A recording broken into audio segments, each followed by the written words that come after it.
In a small village nestled between rolling hills and deep forests lived a young girl named Muna. She is known for her gentle heart and kind nature, but her life was far from easy. After losing her parents at a young age, Muna was taken in by her Aunt Ruki, who was a poor woman herself. Together, they lived in a tiny, run-down house on the outskirts of the village, barely scraping by. Muna and her aunt worked hard every day to earn enough to buy food, but Muna loved to dance. She dreams every night about dancing in front of a big crowd and making people happy. She would move her body at the sound of any music, and her aunt would watch and applaud her every time. She had tried to join the village dance group many times, but they never picked her because of her poor background. Life in the village was particularly hard for Muna, as she often found herself the target of ridicule from the other girls. They would make fun of her worn-out clothes, her patched shoes, and the simple meals she ate. The girls, particularly a group led by the wealthy dance group leader named Oma. Oma's father is the town's chief, and she and her rich friends go around town bullying the poor girls and making them do their bidding. Muna would hide out to watch the other girls practice new dance moves in the village hall. She got caught one of the days by Oma and her friends. "Look at Muna, always dressed like a beggar," Oma said as they sneaked up on Muna. The other girls laughed loudly. "How do you expect to join us when you can't even afford a new dress?" Another girl named EJ screamed mockingly. Muna ran away trying to ignore them, but deep down, their words stung. She found her way to her favorite spot beside the riverbank, where she could be alone with her thoughts, cry and daydream about a better life. She would hide behind a rock by the riverbank and dance to the rhythm in her head, or practice the dance steps she saw the other girls doing. Unknown to Muna, an old river goddess who lives beside the river would watch her regularly in secret as she danced. The river goddess was fascinated by her moves and would hide away secretly to watch her whenever she comes around. One day, as she hid beside the riverbank as usual, practicing a dance step, Muna's worn-out sandals gave way, and she lost her balance. Muna screamed in pain as she landed on the rocky floor. As she was writhing in pain, trying to console herself, a voice echoed behind her. "You dance so gracefully." Muna was startled and turned around to see who was speaking to her. It was a beautiful woman. The woman's eyes twinkled with mischief, and she wore a golden attire that seemed to shimmer in the sunlight. "Thank you, Ma," Muna responded shyly. She never expected to see someone else there. "You might be needing a better pair of footwear if you wish to continue dancing," the mysterious woman said. "Well, I don't have another one. I'll patch this one tomorrow, and it should be just fine," Muna replied. The woman laughed at her innocence and reached into her cloak. She pulled out a beautiful red shoe. It sparkled as if it had been crafted from the finest materials. "Take this, my dear," the old woman said. "This will transform you into the most wonderful dancer the world has ever seen. As long as you wear it, you will be light on your feet, graceful beyond measure, and capable of movements no one else can match." Muna's eyes widened in disbelief. "Why, this looks expensive," she whispered, hardly able to believe what she was hearing. The woman smiled. "You have entertained me in the past months whenever you come here to dance. It's a gift and a reward." With that, the goddess handed the shoe to Muna and disappeared into the forest before Muna could thank her. Muna returned home, clutching the red shoe to her chest, unsure whether it was right to accept the beautiful gift. She carefully placed it under her bed, too afraid to try it on just yet. Days later, an exciting announcement spread through the village.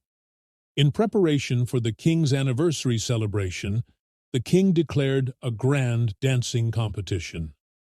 The best dancer in the entire village would win fortunes that would last a lifetime. Gold, jewels, land, and a place of honor in the royal court. The news caused a flurry of excitement, especially among the girls in the village. Oma and her friends wasted no time. They quickly hired the best dance tutors to teach them fancy steps and graceful moves. Every day, they would practice in the village hall, showing off their expensive outfits and their new, carefully choreographed dances. Muna, of course, could not afford a tutor. She wasn't even considering participating in the competition. As she watched the other girls twirl and glide, she could hear their laughter echoing in her mind. "Look at Muna, standing there like a lost puppy." Oma would sneer. Does she think she can compete with us? The other girls would laugh and point fingers at her. Muna quietly walked away to attend to the chores at home to keep her mind busy. One evening, Muna got back from running errands and sat on her bed. She remembered the red shoe and finally decided to try it on. The moment it touched her skin, she felt an electric energy surge through her body. She stood up and began to move, her feet gliding across the floor effortlessly. She spun, twirled, and leapt as though she was performing for an exquisite audience. Her movements were fluid, elegant, and graceful, far beyond anything she had ever seen. Muna danced under the moonlight, feeling freer and happier than she had in years. Muna made up her mind that night to conquer her fear and timidity and participate in the competition. "I must stand up for myself and partake in this competition," she muttered to herself. Muna practiced in secret, sneaking into the woods to dance where no one could see her. Each time she put on the shoe, she felt the magic strengthen, guiding her movements with ease. She began to believe that she just might have a chance to win the competition and change her life forever. Finally, the day of the competition arrived. The village square was transformed into a grand stage, with colorful banners and decorations hanging from every building. Villagers from near and far gathered to watch, eager to see who would win the king's great prize. Muna, wearing her worn-out dress and carrying the magical shoe in a small cloth bag, nervously made her way to the square. As soon as she arrived, Oma spotted her. "Look who's here," she said, laughing loudly so everyone could hear. "Muna, what are you doing here? Are you going to dance in those rags? This is a serious competition, not a charity event." The other girls joined in, mocking her and pointing at her simple appearance. But Muna, though nervous, didn't let their words deter her. She was determined to give herself a shot. One by one, the girls performed their dances. Oma's routine was dazzling, with intricate steps and graceful spins, and the crowd cheered loudly. It seemed certain that she would win. The other girls also performed beautifully, showing off the skills they had learned from their tutors. Finally, it was Muna's turn. She wore the red shoe the river goddess gifted her with shaky hands. As she stepped onto the stage, the crowd went silent. She could hear whispers and snickers from the audience, but she took a deep breath and slipped the red shoe onto her foot. The music began, and Muna started to dance. At first, the crowd was stunned by her grace. Her movements were unlike anything they had ever seen. Light as air, fluid as water. She twirled and leaped, her feet moving faster and more skillfully than any of the other girls. The red shoe's magic transformed her into the most enchanting dancer the village had ever witnessed. As she danced, the jeers and laughter turned into gasps of amazement. Muna's confidence grew with each step, and soon the entire crowd was on its feet, cheering her on. Even the king, who was watching from his royal seat, sat forward in amazement. His eyes widened with wonder. When the music stopped, the crowd erupted into applause. Muna stood on the stage, her heart racing, her face flushed with joy.